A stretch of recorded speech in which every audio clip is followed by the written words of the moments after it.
Assalamu alaikum. Sanibonani. Yabona nizongizonda nize ningithande ngoba iqiniso lona ngizoloku nginitshelile. Yabona lo mfana lo sibonga kuye lo wakaLshozi lo Thuku baba lo semsabisa manje osemsongela. Qala into angeke ayimele lo muntu, yazi ngiyamzwela.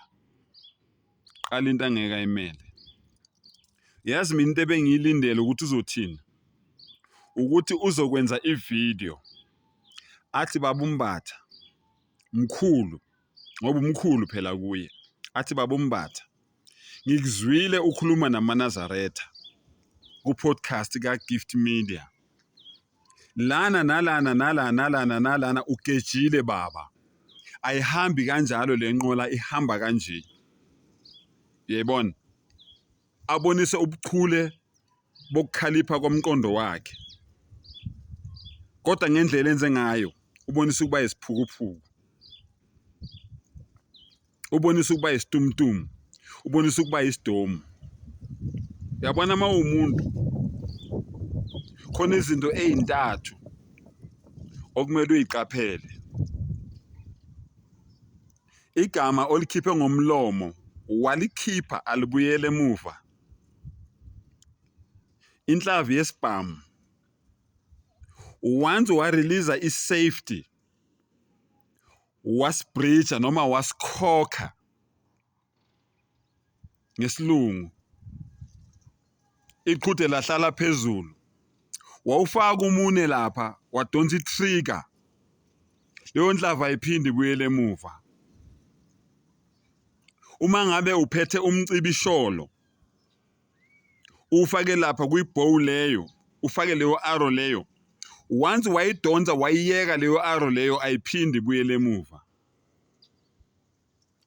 So mfowethu, ngisaphinda futhi ngiyakunxenxa ke manje ngithi mina usongele umkhulu onomndeni,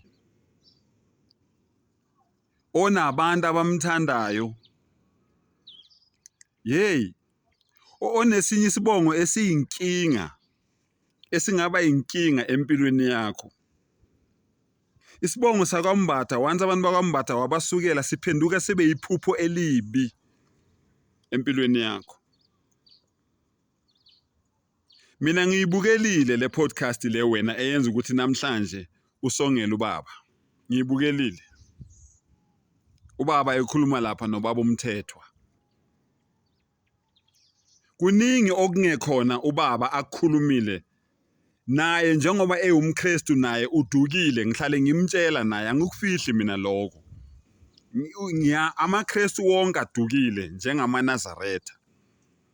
Kuningi okukhulunywe ubaba umthethwa naye futhi okungekhona ugejile kwayena, okubonisa ukuthi kwayena udukile. Kodwa anginalo ilungelo lokuthi ngithi bayizilima. Anginalo lelo lungelo lelo. Belokhu bedukile benjalo. Anginalo ilungelo lokho ngithi bayizilima. Nina amaNazaretha nithi ubaba uMpanza uyihlubuka kumaNazaretha. Abuye amaKristu athi ubaba uMpanza kumele asindiswe. Ubaba uMpanza kumele enze njani? Awathuka amaKristu ngoba phela insindiso into engekho, sihlale sinitshela. Kodwa kumele enzani ubaba uMpanza? Awathuka amaKristu. Enze njani? Anithuke nina, anisongele njengoba nina nithi nje uyihlubuka lokuzana kumaNazaretha. And okwesibili, mangithi ngiyambheka ubaba uMpanza mdala kude le Onyazini. Mangimbheka mina mdala kude le Onyazini. Unyazi mhlambe lingishiya nge3 or 2 years mangingaphosisi, if not 1 year. Kodwa ubaba uMpanza ikhanda lakhe limhlophe lonke ngathi lithelo uflower, alifani naleli lami. Alibona leli lami nalo seliyaqala liyajika. Elika baba uMpanza limhlophe lonke, okubonisa ukuthi mdala, kudala ebadla okhisimusi. Kodwa nina nimhloniphi. Siyakubona lokho, hayi ukuthi asikuboni. Ngiyibuza ukuthi ubaba uMpanza kumele awathuke yini amaNazaretha njengoba ethi uyihlubuka kumaNazaretha akaselona iNazaretha uyihlubuka ngani ngoba umele iqinisa ngithi yingakho ehlubuka namhlanje kumele awathuke yini awasongele amaNazaretha njengoba amaKristu ethi kumele asindiswe ulahlekile udukile kumele asindiswe kumele awathuke yini amaKristu awasongele yimi ngiyabuza nje mfowethu ilungise lento Vukalishozi sibonga kuye ilungise lento mfowethu uphaphalazile ngiyakutshela ke mina uphaphalazile ilungise lento khona kuzoba kuhle nasemndenini waseMambatheni ngiyabonga